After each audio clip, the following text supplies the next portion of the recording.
Ini Pak, tadi Bapak sempat menyinggung soal peran swasta masyarakat yang lebih kuat dibandingkan dengan pemerintah yang ada di situ. Nah, kira-kira sentuhan apa yang harus dilakukan oleh pemerintah agar potensi pariwisata, kemudian kelautan dan sektor transportasi tadi itu bisa terkoneksi secara keseluruhan?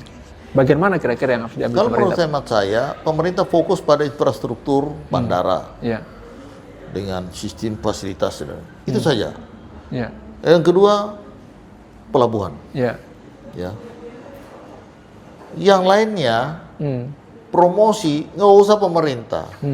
Perorangan saja bisa promosi dengan Iya, iya. dengan ini, Iya, betul, ya kan? betul. Nggak perlu lagi seperti dulu harus ada pemerintah, ada ini nggak perlu. Ya, itu saja sebagai contoh. Di Lakeba ini Lala itu apa? Deng Lala. Deng Lala. Ya, Itu bisa mendatangkan wisatawan dari berbagai mancanegara, ya, ya kan? ya. Hanya jualannya sedikit, Pantai Lakeba. Hanya berapa meter, Pak? Berapa meter? Ya, nggak sampai 1 kilometer. Ya, jauh itu. Dengan laut di depannya, Ya, dengan hanya ini, dia bisa jual dan mendatangkan hampir setiap hari. Pesawat masuk di bawah-bawah itu ada tamunya itu Deng Lala iya, iya, iya. dari berbagai negara. Betul, betul.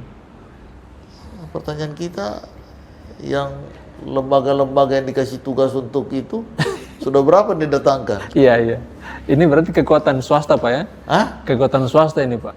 Kekuatan rakyat. Iya, kekuatan rakyat. Ya. Seorang Deng Lala tadinya itu kan, kalau saya tidak salah dia pegawai Pertamina. Iya, betul. Dia keluar, kemudian dia bermain seperti itu. Ada juga Petra. Iya, iya. Petra Mamonto. Petra Mamonto. Iya. Itu yang saya kenal. Betul. Wow. Kemudian ya saudara-saudara kita yang pergi bangun di Sulawesi Tengah itu Labengki. Iya, Itu iya. kan perorangan. Dari Buton juga itu, Pak. Pemainnya. Perorangan. Iya. Ya, ada juga teman-teman yang di Unaha itu yang ada bukit. Iya. Mereka bisa Betul. fasilitasi. Itu juga perorangan. Iya. Ya kan? Dan itu asing semua, pemainan asing semua itu, Dan wisatawan itu asing. mainan asing semua. Ya. Kemudian kita melihat ada beberapa yang bawa-bawa kapal pesiar dulu Iya. masuk di bawah-bawah sini. Hmm. Ya, dia turun berapa jam. Hmm. Itu kan ada perorangan yang jual, Iya, iya, iya. Iya. ya kan? Bayangkan peran-peran perorangan itu kalau didukung dan difasilitasi oleh negara, oleh pemerintah. Iya. Kan menurut hemat saya nggak perlu bagaimana bandaranya difasilitasi dan bagaimana kita mendorong kebijakan pemerintah khusus untuk mengatur trayek Iya, pesawat betul. untuk masuk, sehingga konsep pemerataan itu dan penggalian potensi dari negara kita ini, itu daerah bisa Ya, dan tumbuh maju. memang terbukti, Pak ya. Itu menjadi satu role model yang kita bisa lihat di Wakatobi sana, Pak. Ada satu bagian pulau yang itu dikelola secara mandiri di bidang pariwisata, direct flight dari Bali ke sana, Iya. dan sampai ini tetap eksis dan itu luar biasa. Ya, seperti Wakatobi. Iya. Saya minta maaf ya. Saya bilang Wakatobi itu sebenarnya alamnya mendukung. Iya, Itu contoh Lawrence. iya, Dia hanya memanfaatkan sebidang pesisir iya. dengan modal yang tidak terlalu besar. Dia bikin pondok-pondok yang sederhana. Iya, Pondok-pondok itu tidak jauh berbeda dengan pondok-pondok masyarakat kita selama ini, iya, ya kan? iya, iya. Tradisional, Pak. Tradisional. Iya. Tapi orang mau ke sana antri. Dan itu nilainya bukan pakai rupiah lagi, dolar itu. Itu antri. Iya. Ya toh? Kenapa kita tidak ikut itu? Nggak usah kita pergi ke Bali lihat itu bagaimana hotel bertingkat. Ya. Tidak perlu kita pergi lihat itu bagaimana bikin jalan yang besar dan lain sebagainya. Kalau menurut tema saya, cukup ajak masyarakat Wakatobi. Iya. Kan mereka banyak yang punya duit. Iya. Dia sudah punya duit, dia sudah punya tanah orang tua di situ. Tanah leluhur di pinggir laut. Menurut hemat saya, ajak pergi ke Thailand, ke beberapa tempat-tempat wisata pesisir. Iya. Tuh, mereka lihat. Fasilitasi mereka itu bikin pondok-pondok seperti Lawrence. Iya, iya. Dukung aja akses, dukung aja listrik, dukung saja air bersih oleh pemerintah. Iya. Saya pikir kemudian negara hadir, konekkan dengan pesawat, Iya. ya ikat dengan angkutan laut. Saya pikir kita bisa maju dengan sektor-sektor seperti itu. Iya. Ya. Nah, ini tadi Bapak berapa kali melihat dari aspek konektivitas dan transportasi. Kita tahu Sulawesi Tenggara ini kan ada dua, Pak. Daratan dan kepulauan. Dan beberapa waktu yang lalu ada wacana terkait dengan bagaimana menghubungkan Tondasi dan Torobulu. Di sisi lain juga sebenarnya ada pengikat yang bisa dijadikan sebagai alternatif, yaitu Kasipute dengan Tondasi. Nah, gimana Bapak melihat ini sehingga bisa menjadi satu kesatuan walaupun ada dua yang bercorak daratan dan kepulauan tadi, Pak? Ya, jadi Sulawesi Tenggara dulu kan mengkonekkan ini melalui sisi laut. Iya. Beberapa gubernur termasuk dulu bagaimana ini menghubungkan sisi darat dari daratan ke kepulauan. Iya. Torobulu, Tampo, itu sudah hidup. Kemudian bagaimana Labuan dengan Amolengo, itu sudah jadi dengan infrastruktur ini. Sehingga fungsi dari Torobulu ke Tampo itu menghidupkan Raha. Raha, betul. Ya kan? Iya. Dan secara umum Pulau Muna. Pulau Muna, iya. Sebagai rantai pengikat dengan Wara ke Bau-Bau. Jalur itu hidup. Ya.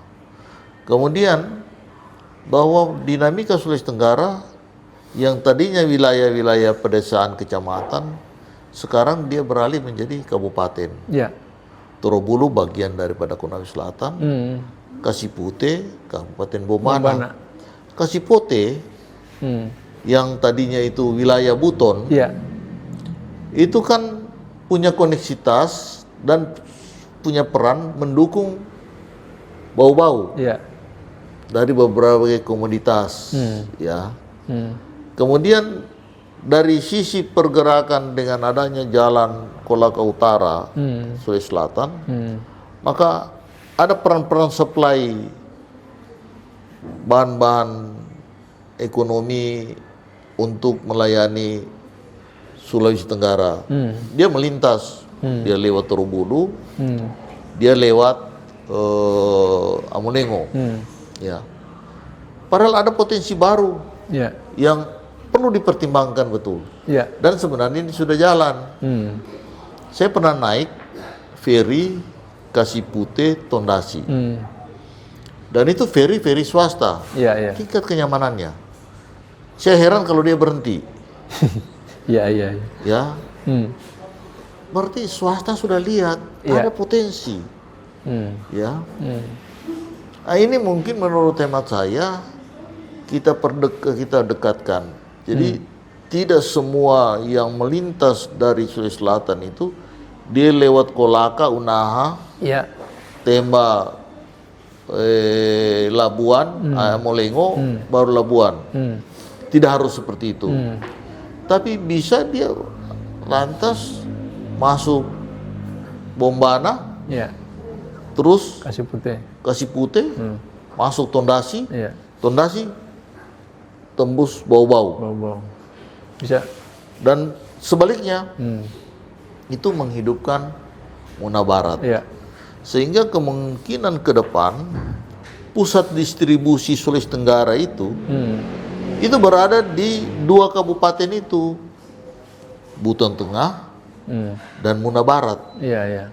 Itu bisa berperan sebagai kawasan distribusi Sulawesi Tenggara karena dia bisa menghubungkan daratan dan kepulauan. Dan itu didukung letak geografis kedua kawasan itu, kemudian potensi real dari 2 kawasan itu, kemudian itu bisa menjadi satu kekuatan baru bagi ekonomi Sulawesi Tenggara karena sumber daya manusianya orang Buton Tengah itu sudah pelaku-pelaku ekonomi yang berada di berbagai titik. Di Indonesia, Pak? Indonesia ini dan Sulawesi Tenggara. Sulawesi Tenggara, ya. Jadi tugas pemerintah hanya memfasilitasi beberapa fasilitas sentuhan, dermaga, isin-isin trayek feri, kemudian dengan sendirinya bengkel-bengkel, warung sepanjang jalur-jalur daripada kendaraan-kendaraan ekonomi seperti itu bisa tumbuh. Ya, penginapan-penginapan sepanjang jalan tempat istirahat bisa tumbuh. Sehingga kita Sulawesi Tenggara dia maju secara serentak dengan tingkat daya saing dan pemanfaatan sumber daya dan potensi yang kita miliki. Artinya itu tadi Pak, satu kata kunci yang Bapak sampaikan bahwa Sulawesi Tenggara ini adalah sebuah kekuatan, Pak. Kekuatan besar. Dari 17 kabupaten kota ini. Jadi harus saling mengikat begitu, Pak, ya. Ini Sulawesi Tenggara dengan 17 kabupaten. Itu baru satu mesin provinsi Sulawesi Tenggara. Bagaimana kalau dipakai 2 mesin? Mesin provinsi Kepulauan Buton. Jadi Jazirah Sulawesi Tenggara 2 mesin. Mesin Sulawesi Tenggara Induk, mesin provinsi Kepulauan Buton, dia berserentak, dia bagaimana lompatannya. Dan posisi kita berada di kaki depan Sulawesi. Sebentar lagi Papua itu bergerak maju. Maluku dengan Marselanya mungkin itu bisa hidup. Kemudian berbagai potensi Maluku Utara juga kita bisa ikat untuk menjadikan itu. Selain secara geografis dan jalur-jalur kesejarahan itu ada, dan sebaran warga Sulawesi Tenggara yang berada di beberapa depan di kaki Sulawesi itu, ada KKST kita di Papua, ada KKST kita di Maluku, di Maluku Utara, di Kalimantan. Itu kan mesin-mesin yang masih embryon sebenarnya. Itu kalau difasilitasi dan pemerintah membuka ruang untuk fasilitas itu. Dan memang tugas pemerintah adalah fasilitator. Nah, Pak, tahun 64 kan kita baru punya 4 kepala daerah plus 1 gubernur. Sekarang ada 17 tambah 1 gubernur, berarti 18, Pak. Mestinya kan ini adalah merupakan kekuatan yang lebih punya daya lompat yang Bapak sampaikan tadi itu lebih jauh. Nah, dari semua hal tersebut, apa kita hanya membaca dari aspek kuantitas saja, Pak, atau sejauh mana Bapak melihat kualitas kita saat ini? Jadi kalau menurut hemat saya, kita harus memberikan rasa hormat kepada semua pimpinan-pimpinan daerah di Sulawesi Tenggara. Dari yang pertama Sulawesi Tenggara dibentuk sampai dengan hari ini, saya pikir kita tidak bisa pungkiri banyak gagasan ide-ide sehingga Sulawesi Tenggara seperti ini. Kalau kita menarik ke belakang Sulawesi Tenggara awalnya terbentuk, kita harus jujur mengatakan bahwa Sulawesi Tenggara itu maju pesat, apalagi Kendari. Saya ini orang besar di Kendari, kota Kendari itu sampai di Benua saja, ya kan? Itu namanya Mandonga, setelah Korim itu sawah rawa, ya kan? Apalagi Andonohu, itu. Tapi sekarang itu sudah, kita dari udara sudah padat, dan Kendari itu sebagai kota besar, mungkin jadi kota masa depan, ya kan? Berarti kita harus akui kita ada kemajuan. Tetapi kemajuan ini dengan potensi yang kita miliki, mungkin kita lebih cepat maju di dalam bagaimana kita menyongsong 19 tahun ke depan Indonesia emas itu. Dengan posisi strategis yang kita miliki, kekayaan yang kita miliki, sumber daya manusia yang kita miliki, dan berbagai lagi keragaman yang kita miliki, mungkin perlu merekayasa ulang. Berbagai instrumen-instrumen yang pernah kita miliki, yang mungkin kita kembalikan, kita mungkin lakukan perbaikan-perbaikan, sehingga semua yang tadinya kita benahi dengan mengabaikan yang lain, mungkin kita sambung kembali dengan berbagai kebijakan-kebijakan baru. Dengan potensi yang kita miliki ini, saya kira ini bisa lebih cepat. Nah, menarik Bapak singgung tadi soal merekayasa ulang. Saya ingin kaitkan ini dengan visi abadi kita, Pak. Bahwa NKRI yang bersatu, berdaulat, maju dan berkelanjutan. Nah, seperti apa Bapak menghubungkan visi ini dengan rekayasa ulang tadi, Pak? Saya kira kan harus kita melakukan itu kata berkelanjutan. Kata berkelanjutan berarti harus hati-hati kita mengelola sumber daya alam. Jangan sampai dia habis. Ya kan? Kita masih 19 tahun lagi Pak ini mau Indonesia emas. Nanti baru kita tahu di belakang ternyata nikel yang 1 truk itu mineralnya bukan kandungannya nikel toh. Mungkin ada emasnya di situ, ada kandungan lainnya di situ, sehingga baru kita bilang kenapa dulu kita boros, ya kan? Demikian juga beberapa kawasan-kawasan itu kita gunduli, kemudian kita pergi tanam sawit, sehingga baru kita menyesal, ternyata sawit ditolak oleh masyarakat dunia. Yang mereka cari jambu mente, yang mereka cari cengkeh, yang mencari pala, kakao, dan mencari kakao. Sampai sekarang komoditas itu harganya tetap normal, permintaannya tetap naik, karena belum ada yang mengganti kakao, ya kan? Belum ada yang menggantikan camente, Tapi kalau sawit masih banyak bisa ganti. Kepala kelapa dalam itu bisa lebih efektif. Kelapa itu yang tersebar sepanjang Buton Utara itu, Lasalimu, di Kabaina, di Poliang, di Mawasangka, di Kalidupa, kelapa-kelapa dalam itu banyak. Sekarang itu kan permintaan kelapa dalam itu mulai dari santannya, susu santan itu sekarang punya nilai ekonomis tinggi, air kelapa, tempurungnya, sabuknya, dan lain semuanya. Ternyata mungkin kita orientasi tanam kelapa dalam aja semua. Tanam kelapa dalam semua. Sehingga kita bisa, kalau dengan populasi sekian, ya kita bikin industri susu kelapa dalam di sini. Kita bisa bikin kemasan air kelapa. Kita bisa bikin macam-macam. Kalau dari sisi populasi atau luas areal tanam kelapa itu juga lebih luas. Di bawah pohon kelapa itu kita bisa terlepas sapi. Iya kan? Dan berbagai macam. Termasuk juga mungkin aspal Pak ya. Itu kan residu juga dari sumber daya alam yang sebenarnya punya potensi yang lebih besar dari itu. Saya sebenarnya takut kalau bicara tentang aspal. Karena bisa dilihat dari dan disorot dari berbagai aspek.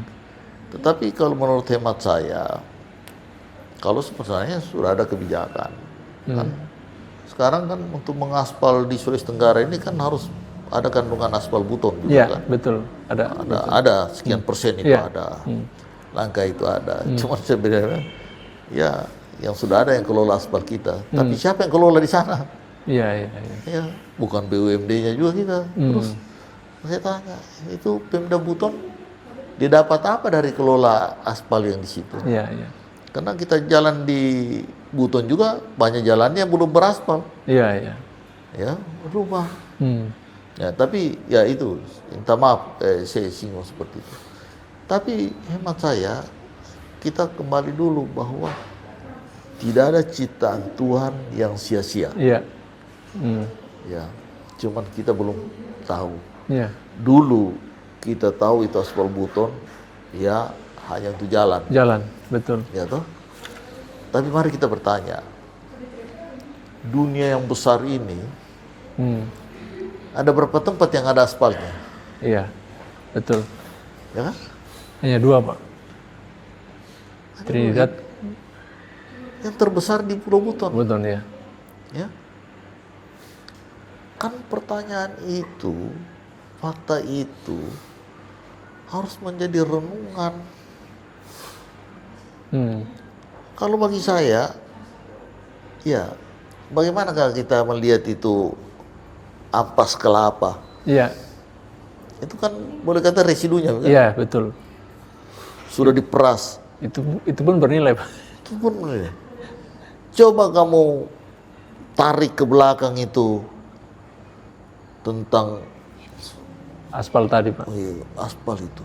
Berarti ada Itu potensi yang lebih besar dari situ. Ada potensi yang besar. Tidak tahu jenis komoditas apa yang logam apa atau mineral apa. Mineral apa? Mungkin lebih berat daripada uranium. Iya. Iya kan? Yang nilainya lebih mahal berkali-kali lipat, Pak. Residu. Residunya saja seperti itu. Konon itu residunya saja bisa menghasilkan sekian puluh zat kimia baru. Bagaimana dengan intinya?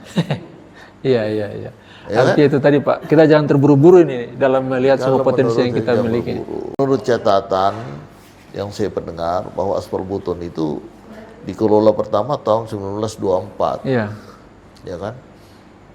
1924. Ya, catatan itu masih ada.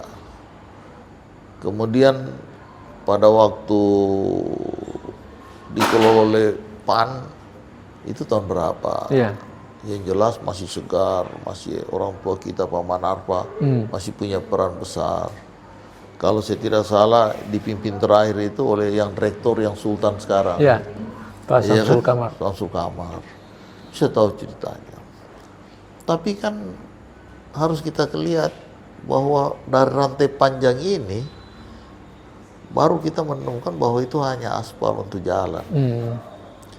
Tapi pernahkah kita untuk berpikir bagaimana yang menghasilkan residu ini?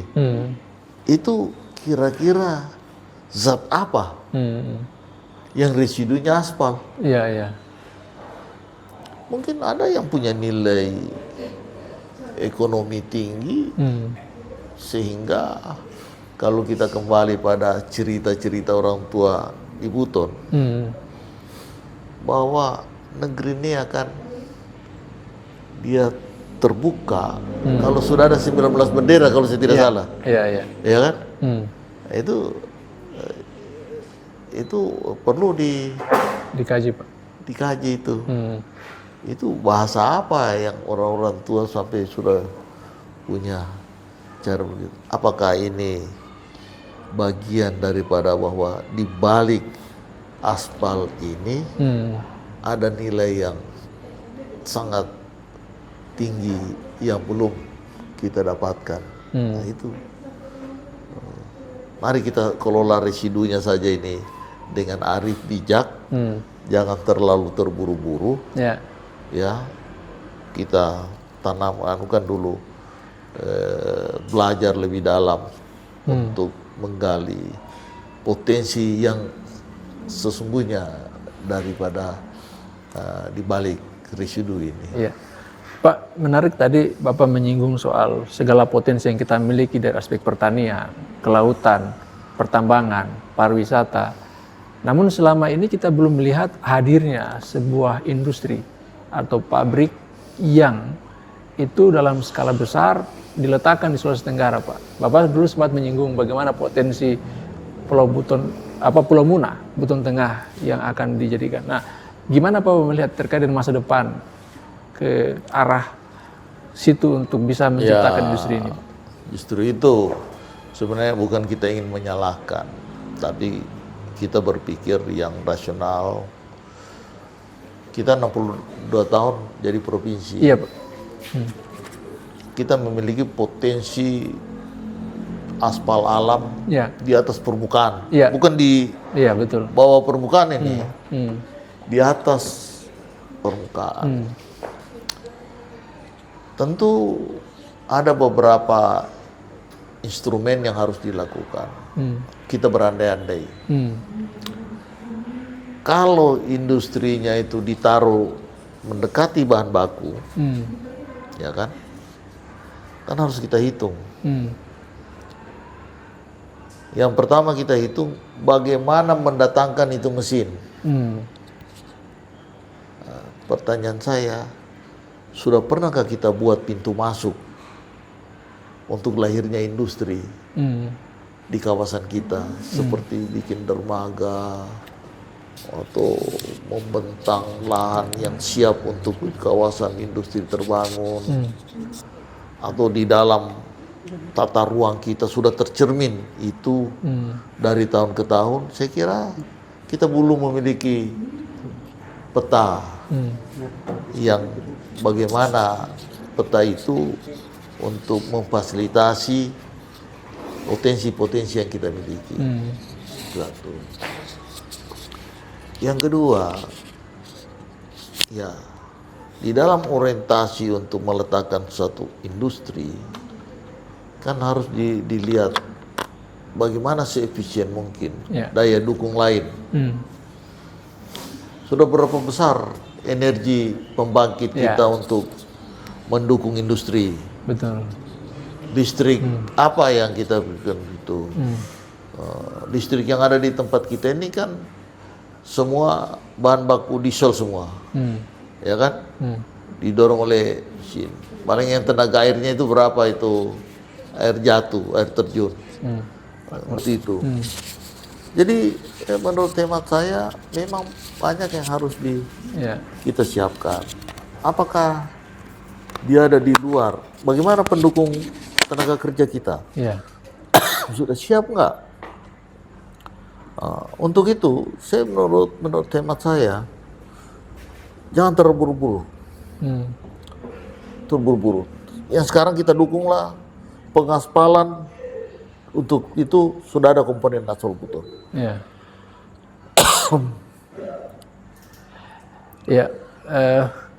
Kemudian kita melihat bagaimana arah pembangunan Sulawesi Tenggara ini, Pak, untuk menuju Indonesia Emas 2045. Dan tadi kaitannya dengan bagaimana visi abadi NKRI yang bersatu, berdaulat, maju dan berkelanjutan.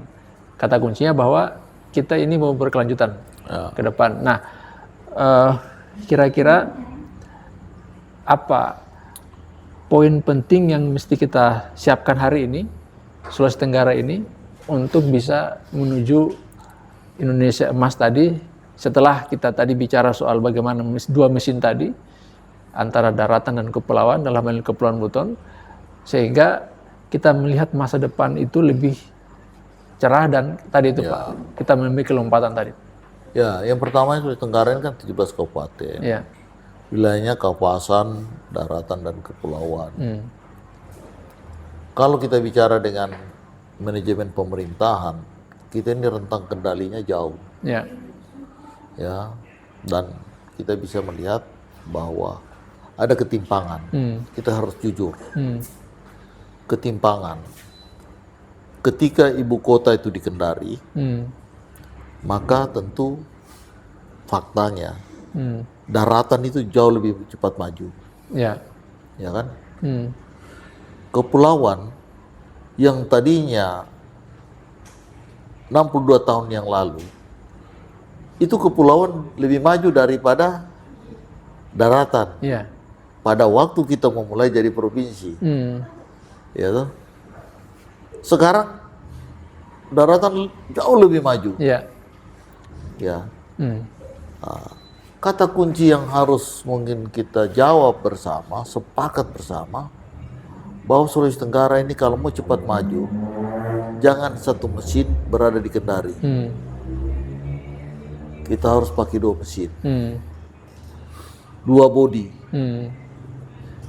yaitu bagaimana ada satu pemerintahan Sulawesi Tenggara dan pemerintahan Jazirah Sulawesi Tenggara yang berada di kepulauan yang namanya Kepulauan Buton itu bisa satu mesin juga dalam bentuk dia jadi provinsi. Harus kita jiwa besar. Yeah. Kalau tidak, bagaimanapun hebatnya kita, dengan dinamika yang berada di sekitar kita, bahwa jangan kita lupa kita diapit oleh 2-3 daerah yang sementara ini merangkak maju besar. Sulawesi Tengah dengan Bawalinya, Sulawesi Selatan dengan Makassarnya dan Paloponya. Ya, di depan kita itu ada Maluku Utara dengan tingkat pertumbuhan yang tinggi dengan berbagai dinamikanya yang sementara tumbuh. Di Papua sana sementara juga bergerak maju dengan berbagai fenomena yang ada. Kita yang berada di depan ini adalah Sulawesi Tenggara karena dia berada di depan kaki Sulawesi. Ini nggak bisa ditangani oleh satu manajemen yang berada di Kendari. Dia harus kita jiwa besar untuk menjadikan 2. Baru kita ikat dua mesin ini, 2 bodi ini menjadi satu kekuatan untuk bagaimana kita maju di dalam Indonesia yang berkelanjutan itu. Nah, tadi Bapak singgung soal energi juga, Pak. Saya tertarik ini bicara soal energi ketika Bapak menjadi wali kota, menghadirkan terminal suplai BBM di Kota Bau-Bau. Ini kan bicara masa depan, Pak. Dan saya tahu persis terminal suplai BBM ini ada di Bau-Bau, tapi dia punya peran regional Indonesia Timur. Nah, bagaimana Bapak bisa membaca itu sebagai sebuah kekuatan yang sebenarnya ini adalah merupakan masa depan kita? Jadi memang pada waktu itu Pertamina mencari lokasi dan berbagai alternatif lokasi, termasuk Selayar.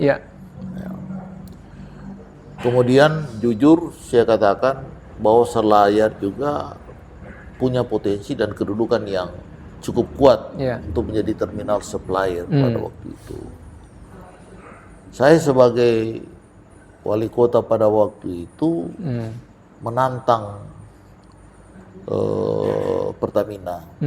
Tapi sebelum saya jadi wali kota, masih Pak Umar pernah datang direktur Pertamina di sini dan sudah menetapkan bahwa Bau-Bau ideal untuk itu. Dan ditunjuklah kawasan Pertamina lama. Sehingga itu yang dikembangkan. Begitu bocor informasi bahwa ada Pertamina di situ, orang Pertamina sendiri yang beli tanah di situ dan menawarkan dengan harga yang tinggi. Kita buka saja, supaya ini tidak terulang.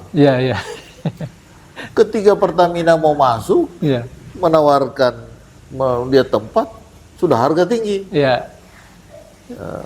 Dan beberapa bulan kemudian saya jadi wali kota. Informasi itu saya dapat. Sehingga saya tugaskan camat pada waktu itu untuk melihat kembali. Ternyata memang betul bahwa pemiliknya bukan masyarakat setempat. Sudah beralih. Ya, minta maaf saja nih. Maka saya menghubungi dan di situ Selayar juga sudah siap dengan berbagai fasilitas yang ingin diberikan. Sehingga saya mengundang kembali Pertamina dan saya bertekad membantu kalau ada soal pembebasan tanah tidak ada calo. Iya. Ini jaminan ini Pak. Ini saya jamin. Dan mereka terima tidak pakai perantara. Langsung. Langsung. Soal lokasinya tidak mungkin di situ. Iya. Jadi ketika itu saya sudah masukkan pesawat ke Wau-Wau. Iya. Jadi mereka datang dengan pesawat. Pada waktu mereka datang di pesawat mau survei, saya bilang saya ada lokasi di yang tepat sekarang. Iya. Saya bilang di situ ada tanah masyarakat, tapi survei dulu lihat. Saya fasilitasi mereka survei.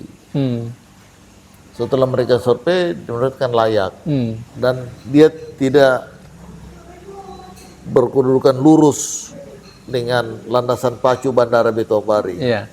Sehingga lebih aman. Dan saya fasilitasi untuk bertemu langsung dengan pemilik tanah. Tidak ada calo. Dan pernyataan pada waktu itu orang Pertamina dia katakan, selama Pertamina ada, barusan ini Low cost Pak.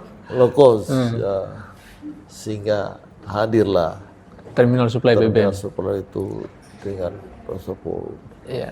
Cuma catatan saya minta kalau tenaga kerjanya utamakan juga putra daerah, dan alhamdulillah sudah banyak putra daerah yang ada di situ. Nah, ini saya kira perlu diketahui oleh pemirsa Pak, karena yang lahir di atas tahun 2003 itu tidak mengetahui sejarah itu Pak.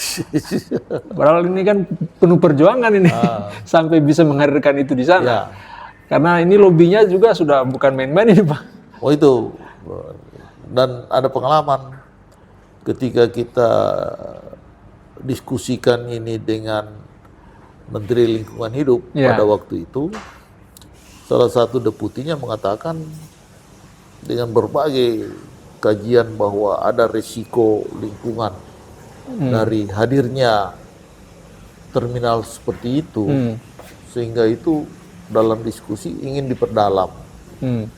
Tetapi saking ruwetnya dalam diskusi itu, saya bertanya, ibu deputi, apakah di dunia ini baru pertama rencana pembangunan terminal BBM seperti itu? Iya. Kalau dia baru pertama, tentu mungkin kita pertimbangkan risikonya. Tapi kalau sudah pernah ada terminal begini, saya mau tanya, sudah berapa yang korban? Iya. Sehingga pada waktu itu dari beberapa orang Pertamina dia kasih jempol saya. Iya. Karena pertanyaan itu menukik untuk itu. Menjawab keraguan tadi Pak. Sehingga dia bilang, ya tanya kembali kepada Pertamina, dia bilang, kita sudah pernah punya terminal ini ada di sini, alhamdulillah tidak ada. Iya. Tidak ada komplain apa-apa. Kalau begitu langsung ketuk palu ini Pak. Dan saya didukung oleh orang-orang lingkungan. Iya. Yang saya tahu Pak itu Arman Manila yang untuk mendukung LSM lingkungan. Jadi kita perlu terima kasih kepada teman-teman LSM lingkungan pada waktu itu mau bertegas. Iya. Jadi memang kolaborasi pemerintah dengan LSM yang terkait itu perlu dibangun di dalam kita menyelesaikan masalah. Nah, kemudian mungkin yang perlu kita sampaikan juga kepada pemirsa ini Pak, terkait dengan dulu itu kan Bapak pernah merancang agar birokrasi itu satu frekuensi dengan kepala daerah. Ya. Sehingga ada 2 kloter itu Pak, episode untuk meningkatkan kapasitas mereka. Yang pertama itu saya sebut alumni Beijing, yang kedua alumni Langkawi. Saat itu, setahu saya, Cina belum semaju seperti sekarang.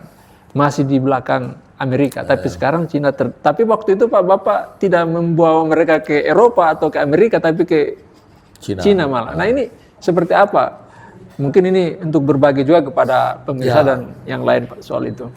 Yang pertama, birokrasi saya itu bermacam-macam latar belakangnya. Iya.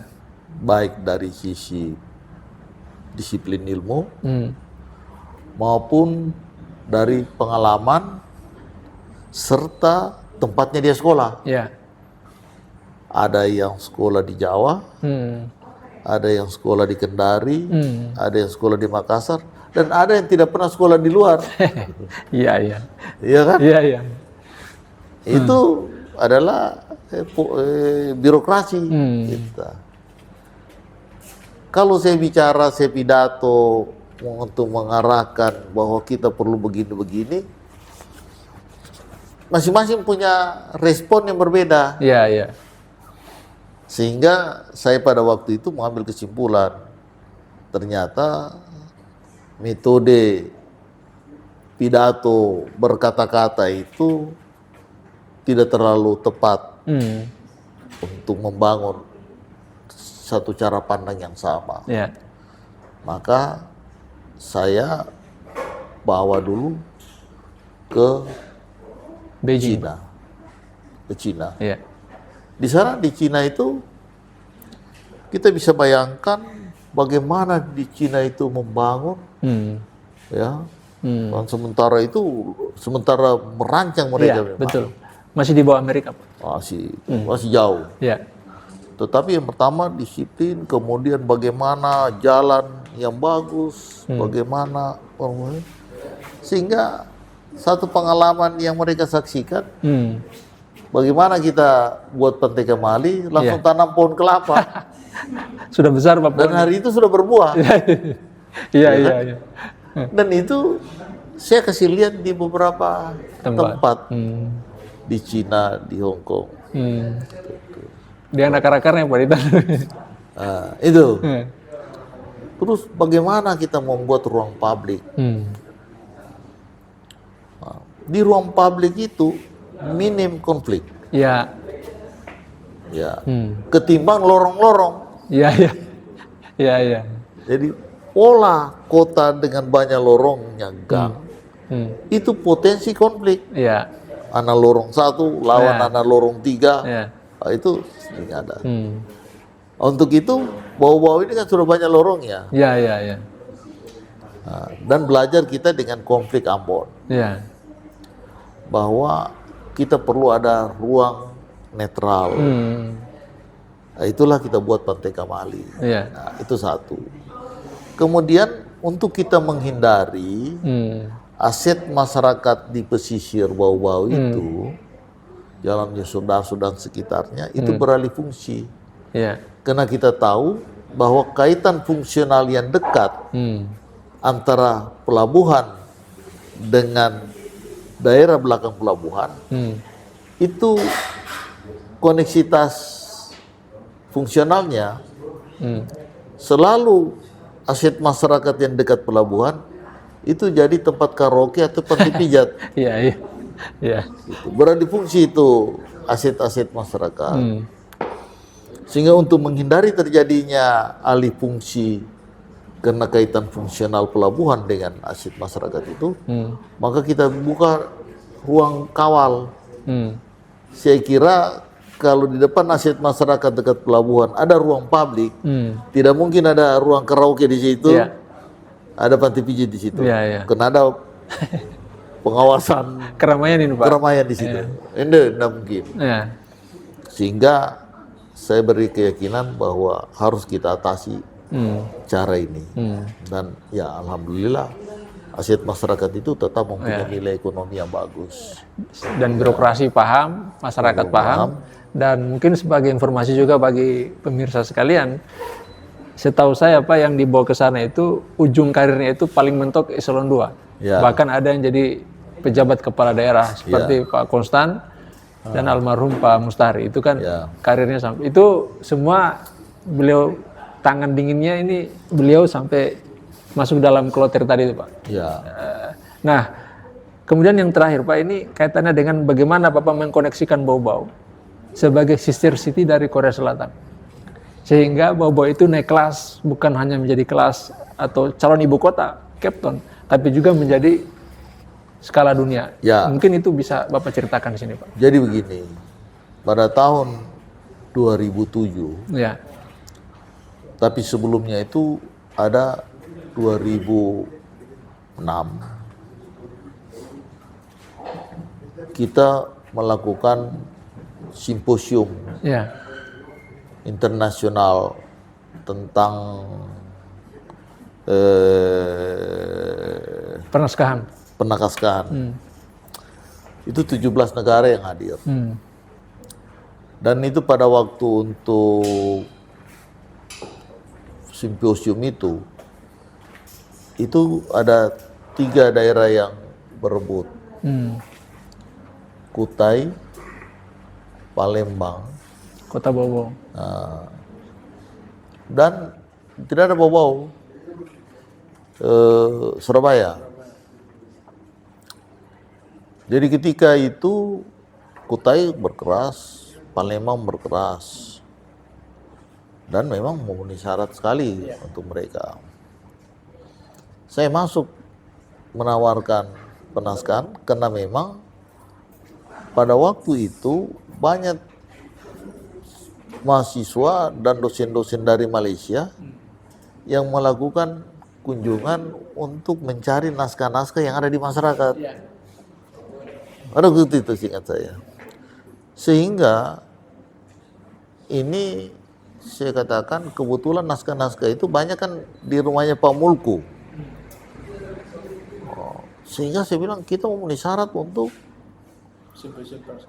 bisa mahasiswa. Dan diakui oleh beberapa guru-guru besar di luar pada waktu itu.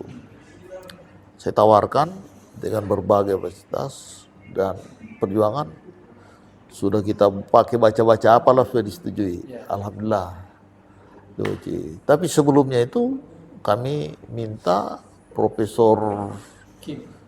Bukan, sebelumnya ini yang dari Unhalu, Lanyampe.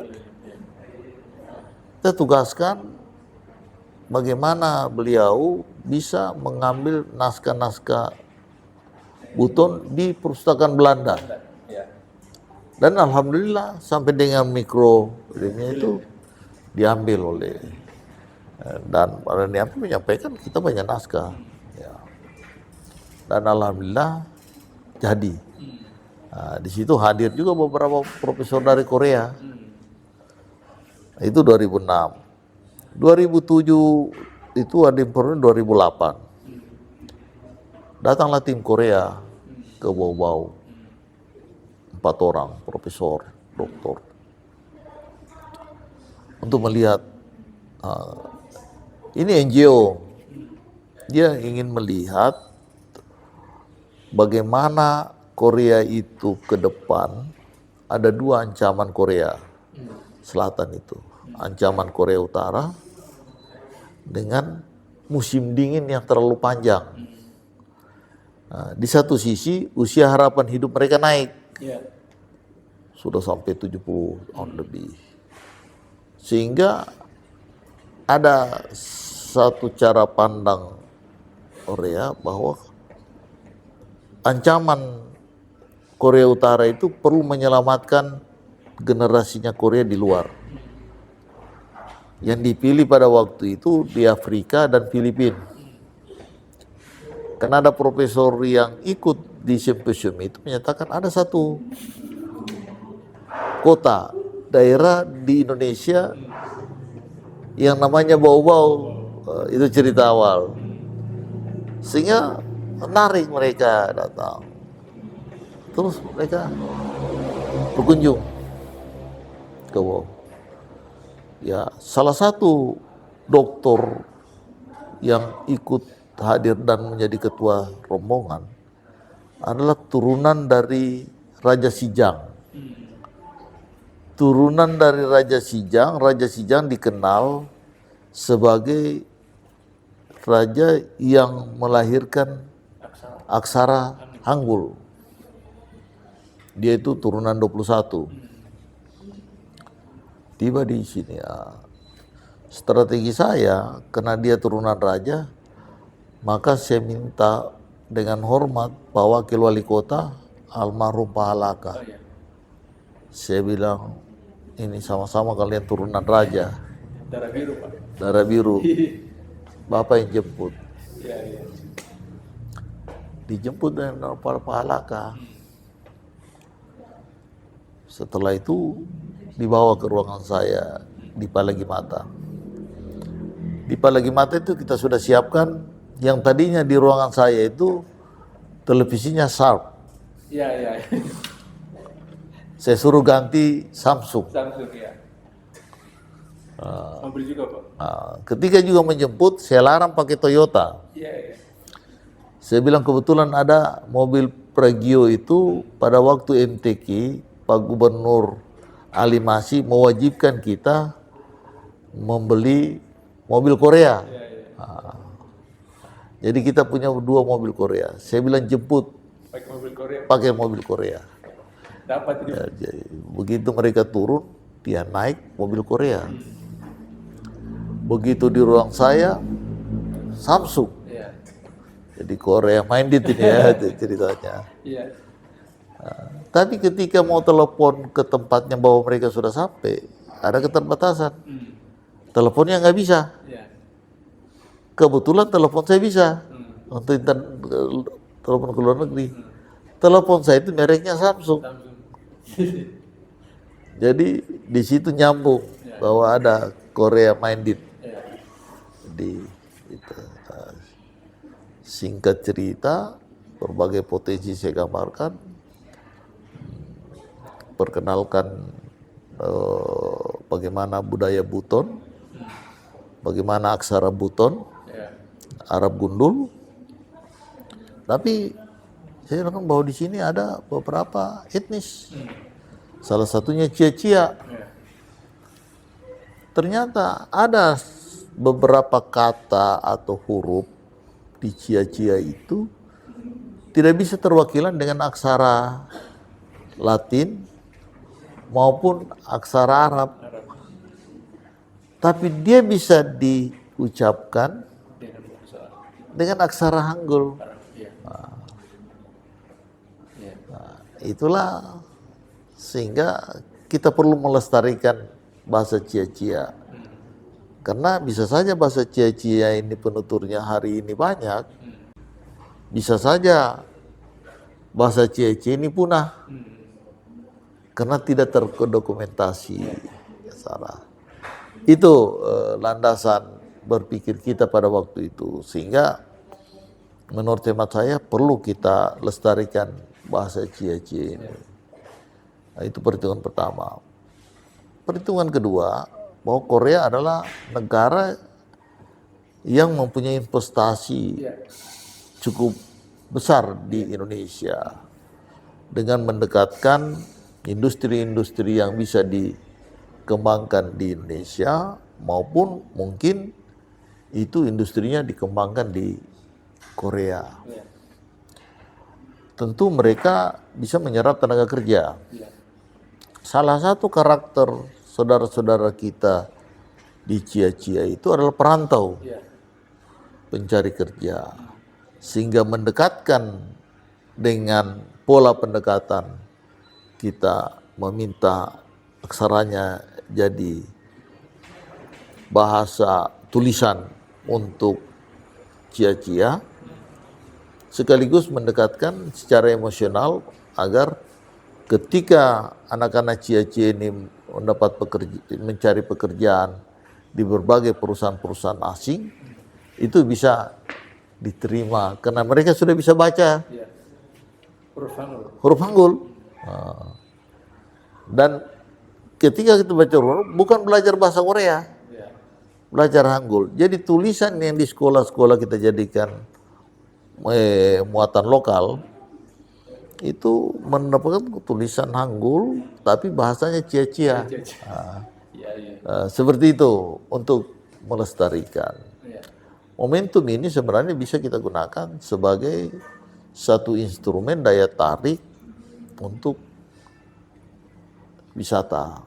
Tetapi ingin saya katakan bahwa tidak sedikit yang S2 dan S3 mengambil kasus ini sebagai bahan tesis atau disertasi.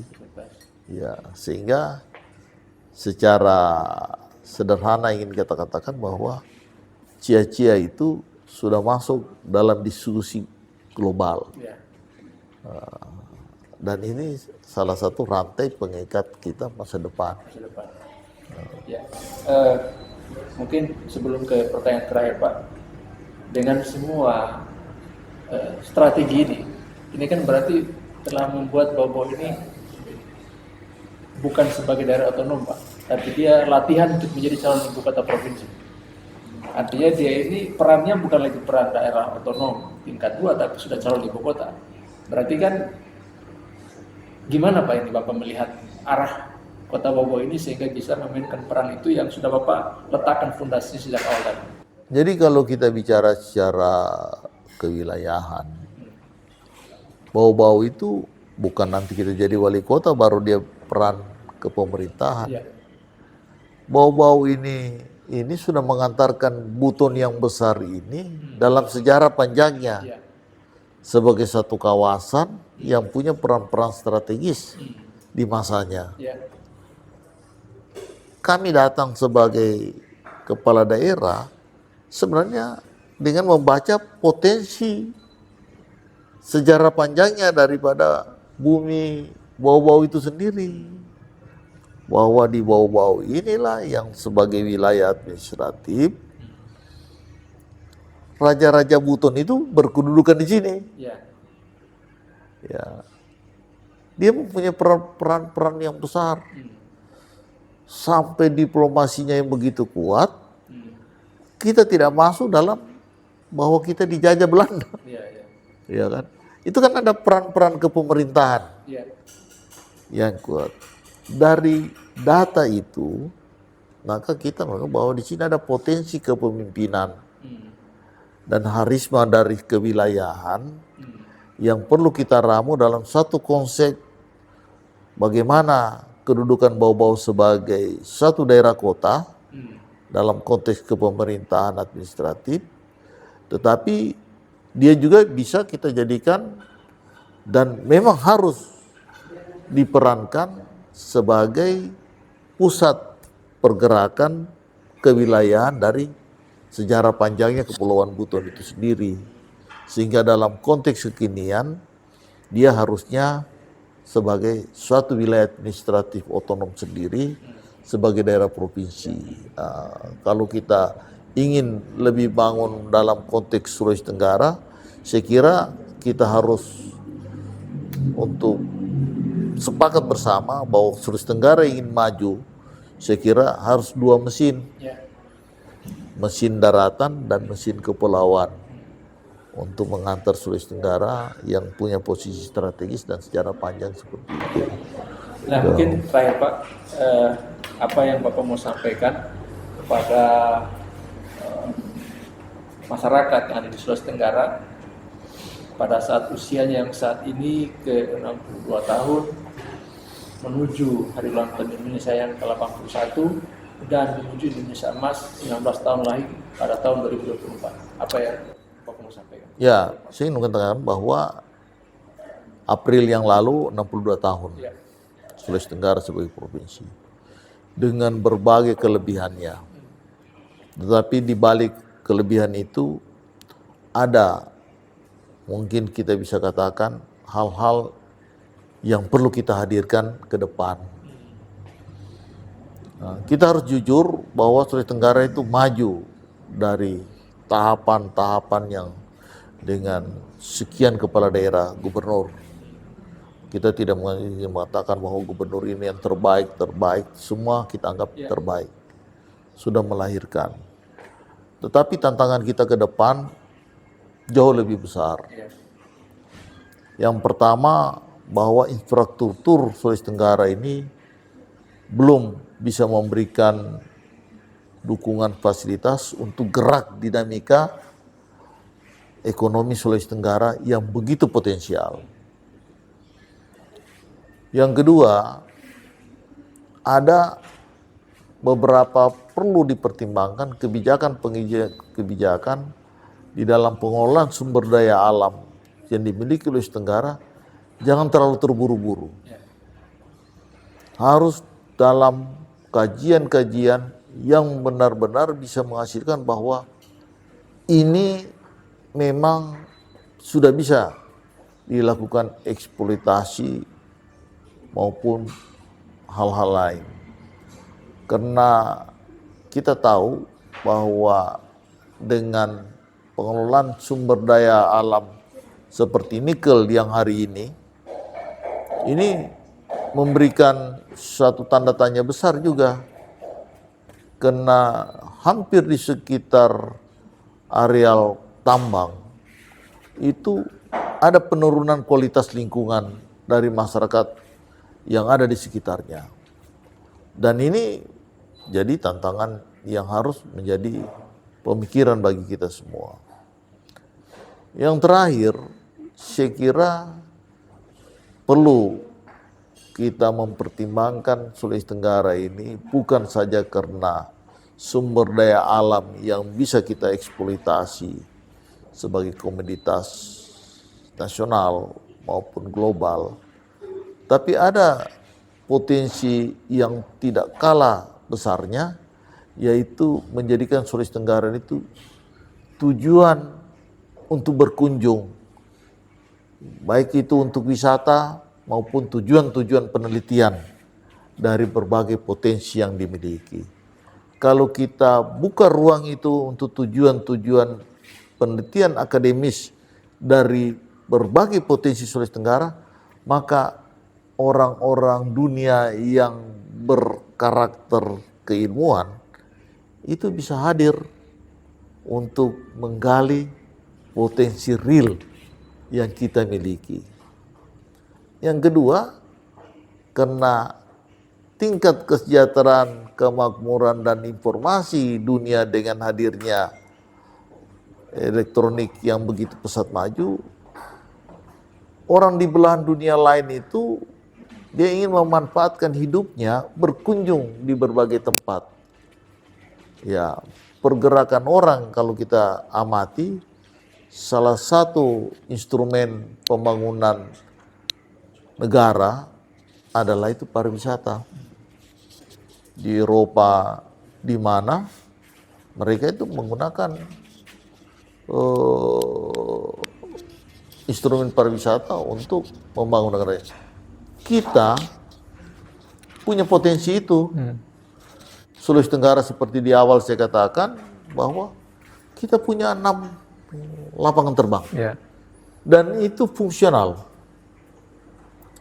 Dari Kolaka, kita punya lapangan terbang, itu sudah didarati setiap hari. Kita punya Kendari, yang didarati hampir setiap jam. Ya toh? Kita punya lapangan terbang di Pulau Muna, itu sudah didarati bisa setiap hari. Kita punya lapangan terbang di Bau-Bau, yang sekarang itu sudah didarati setiap hari. Restorannya, kemudian guide-nya, nggak usah pemerintah urus itu.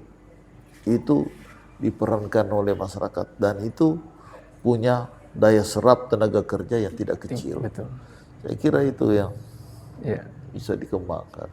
Ya, baik. Terima kasih Pak. Ini kita luar biasa, diskusinya sudah 1 jam lebih dan banyak hal-hal yang ini bisa menjadi insight, dan kita bisa katakan ini diskusi kita malam ini daging semua ini Pak. Karena kita bicara soal historis, kita bicara soal empiris, kita bicara soal geografis, dan kita bicara soal masa depan. Dan semuanya beliau jawab malam ini secara lugas. Terima kasih Pak atas waktunya. Terima kasih. Ya, insya Allah nanti kita bertemu dalam kesempatan berikutnya. Terima kasih atas perhatiannya. Assalamualaikum warahmatullahi wabarakatuh. Waalaikumsalam.